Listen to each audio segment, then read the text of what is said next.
Hello, YouTubers, or people watching me on the interwebs. Today, I'm going to show you how I made my vanilla bourbon stout. Oh, can't wait to get into it. All right, let me show you how I made it.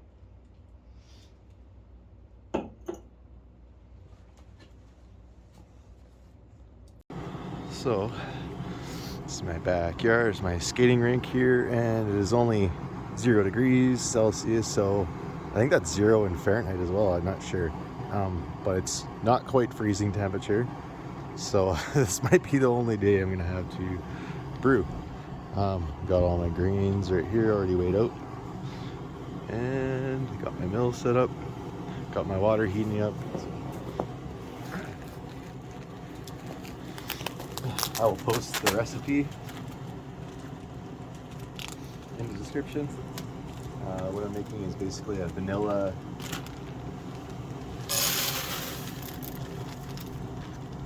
porter stout, kind of. I don't know. So I got Special B, 1 pound. I just dropped all my hops. That's okay, they're in bags. I got 2-row here. This is gonna be my base malt. And I'll get that whole 4 pounds or something.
Yep. Alright, we reached our temperature here. So, I never had this much grains before, so this should be interesting. I don't know where my clamp is, probably buried underneath this table somewhere in here. So we're at 159 Fahrenheit, which is perfect.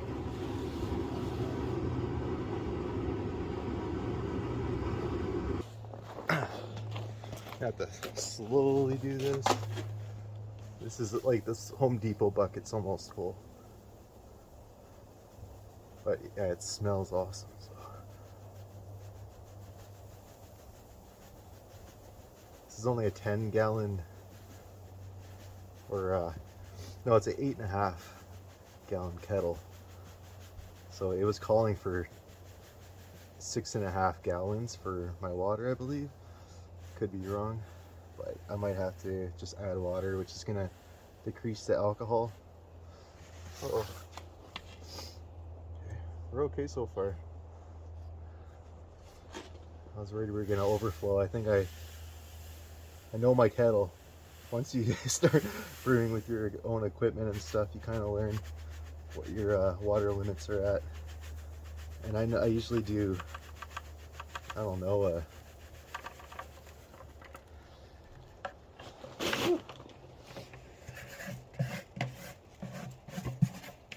with oats lately, and oats like to basically make oatmeal in your beer, right? So, but with 2-row, yeah, like it's pretty good. Not having any. Oh yeah, no, never mind. It's just a big clump of flour there, pretty much. Yeah, no, we'll mix this up nicely.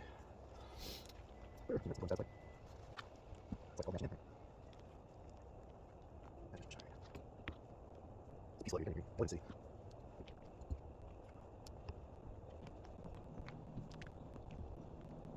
We're good.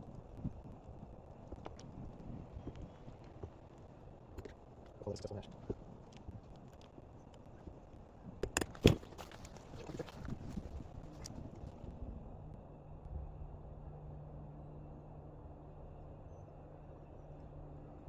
151. Okay, let's put some heat on it.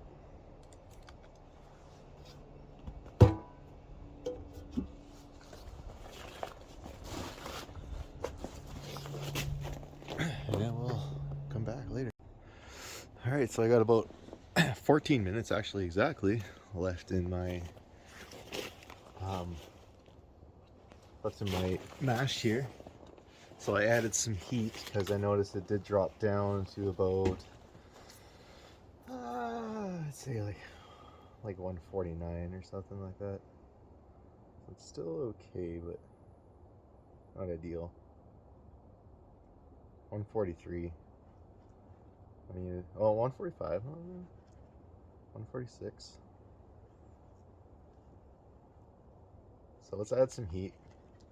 And so let's crank that heat up, bring it up for like a mash out in the last 10 minutes here to about 169 or so. And then we'll pull the bag and then we'll bring her up to a boil.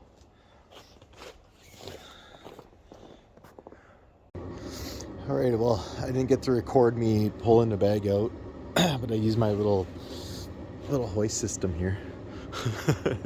So my neighbor and I call this the guillotine. So I have a little pulley system there. That's pretty awesome. So I was able to squeeze my bag to about just under 5.5 gallons. I might add water, I'm not sure. I don't want to really kill the beer. I think I'll be happy with just what I get out of it. So yeah, I'm just bringing it up to a boil now. And once it's at a boil, then we'll start time. Alright, our timer just went off, and I'm going to add my first hop addition, which is just some East Kent Goldings at 30 minutes. I don't want my beer to be too hoppy. So that's 30 minutes, 3 minutes to the timer, and then I'm going to do another addition at 10 minutes and then 5 minutes. Alright, timer just went off. Now I'm going to add 2 ounces of East Kent Goldings. We have 10 minutes left in our boil, so I'm going to set a timer for 5 minutes, and then at 5 minutes I'm going to add 1 ounce of Cascade. Oh yeah, forgot. Just Yeast beer nutrient, so it's just half a teaspoon for 10 minutes before at the end of the boil. I'm sure if we get a little bit more, it won't matter so much. That looks good. Get that in there. Okay, and then we just got about 10 minutes left in the boil here. And then, yeah. Alright, timer just went off, so we got 5 minutes left in our boil. So adding the Cascade hops. And we're on the home stretch.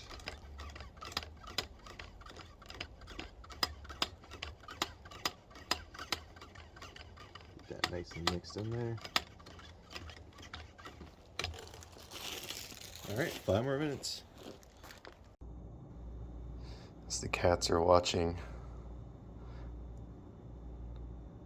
they go into the secondary. They better not get any cat hair in there, or else I'll have to call it vanilla cat hair stout IPA. Hey, what doing?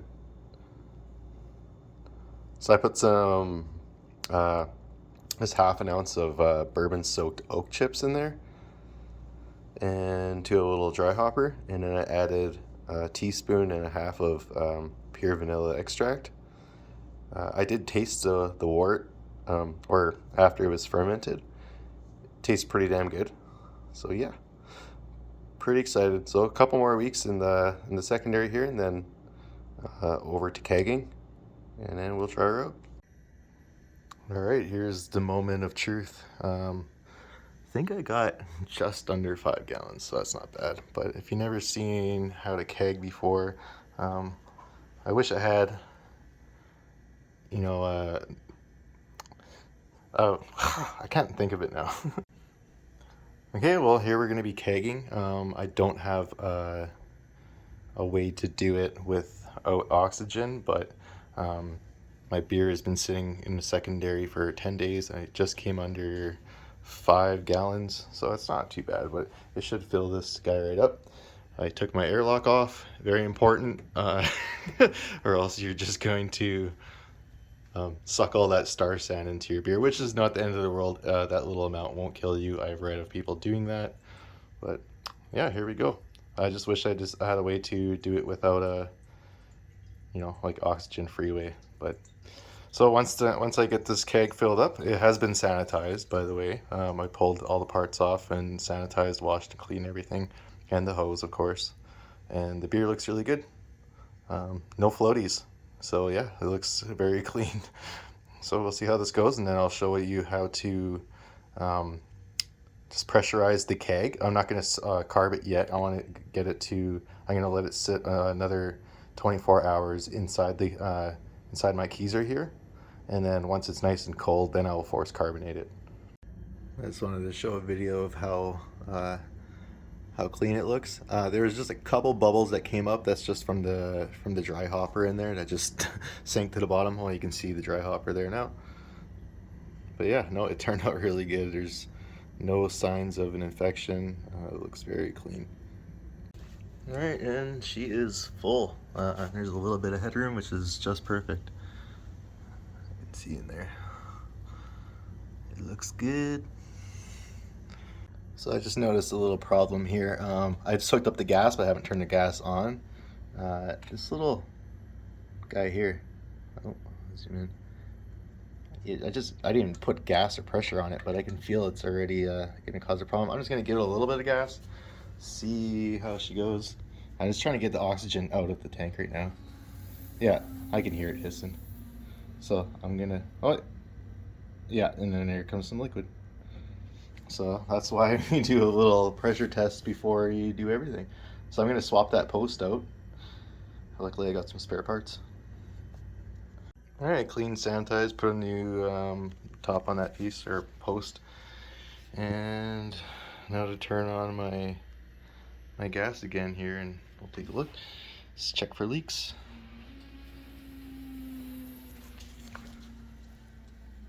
And the best way to check for leaks is to listen.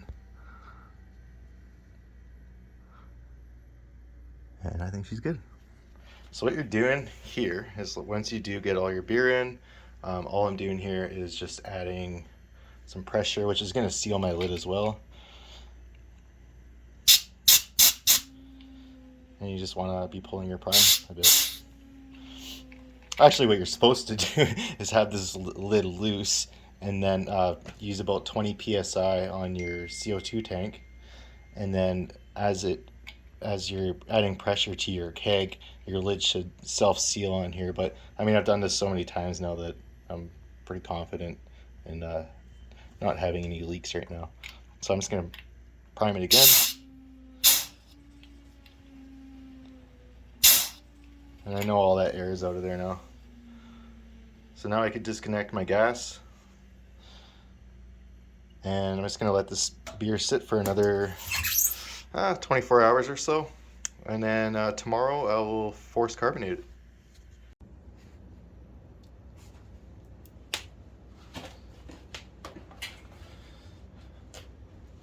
All right, everyone, so yeah, let's do a tasting of this vanilla bourbon stout that I made.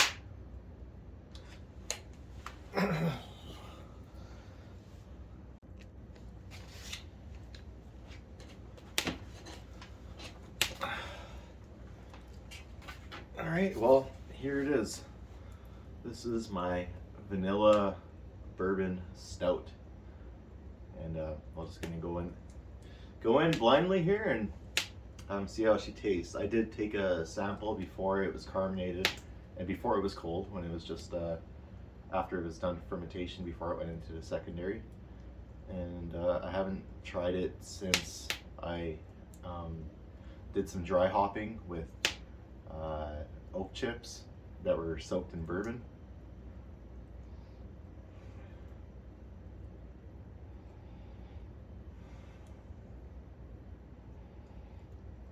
Right away off the nose, it's very pleasing. A lot of like smells like a stout, so I'm pretty happy with that. I could kind of smell a little bit of vanilla. I only put 2 teaspoons, sorry, of pure vanilla extract in. But yeah, let's dive in.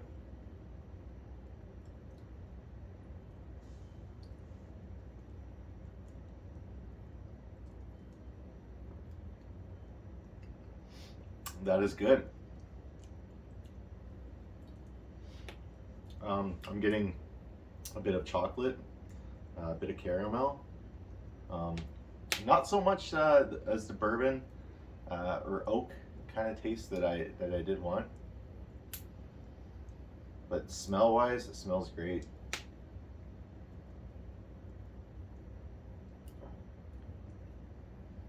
It's very smooth. Not hoppy at all. Very pleased with this beer. Probably one of the best ones I've made. I believe I used East Kent Golding hops, and then I used 1 ounce of Cascade as well. So my boil additions were 30 minutes for 1 ounce of East Kent Golding, and then I did 10 minutes. I did 2 ounces of East Kent Golding. And then with 5 minutes left in the boil, I just did 1 ounce of Cascade. And for my recipe here, I'll post it in the description, but I went with just my base malt, 11 pounds of 2-row, 1 pound of special B malt, 8 ounces of Carafa II, and 4 ounces of Carafa III, 4 ounces of chocolate malt, and 4 ounces of roasted barley. And yeah, turned out pretty good. I'm very, very happy with this beer. Oh, I should mention also for secondary, I wonder if I have it on my notes here.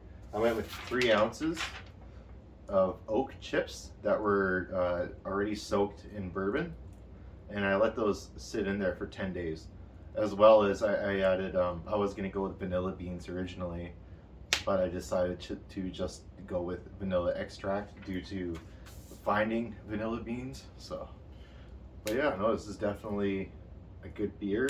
It came out to 6.5% alcohol, either 6.6 or 6.4 or 6.5, like in that range. It is very hard to tell when I measured it, but like it's very, you wouldn't be able to tell. But yeah, it's a good winter beer. Definitely gonna top this guy up and maybe have a couple of these tonight and sit around my fire here. But yeah, no, I'm very happy. Please subscribe if you like what you see, like if you like my content, if you like cooking videos and mixed in with a little bit of brewing sometimes, then I'd very much appreciate it. I'm trying to grow my channel, so love everyone out there. Thank you very much for all your support. Thanks.